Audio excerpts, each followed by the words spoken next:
In this video, I'll guide you on how to activate Microsoft Office for free. The process is simple and easy. Just watch this video to the end. Come to this place, write CMD, then right click Run as Administrator, or you click on this button and Run as Administrator.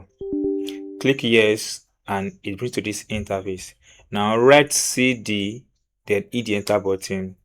Once you hit the enter button, then go to your computer, PC, double click on it and open it. Open your local disk, which is C drive, double click on it and open it. Now go to program file, this one, double click on it and open it. Once you've done that, then open Microsoft Office, double click on it and open it. Once you open it, then click on this one, Office 16, double click on it and open it.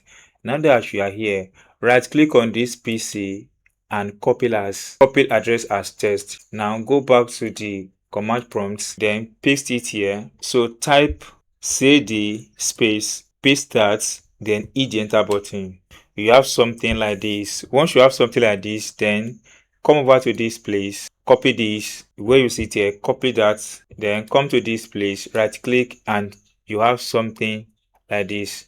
So this is processing. Just wait a few seconds for it to load.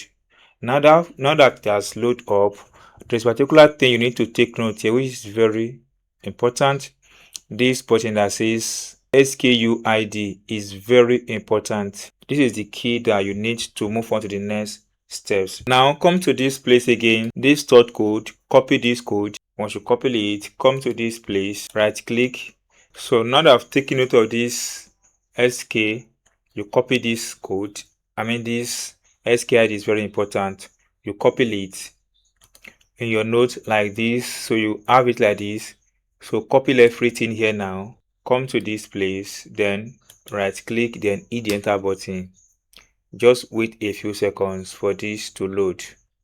Now you can see that the program Microsoft this is real successful. With these guys, you've been able to activate your Microsoft Office on your device.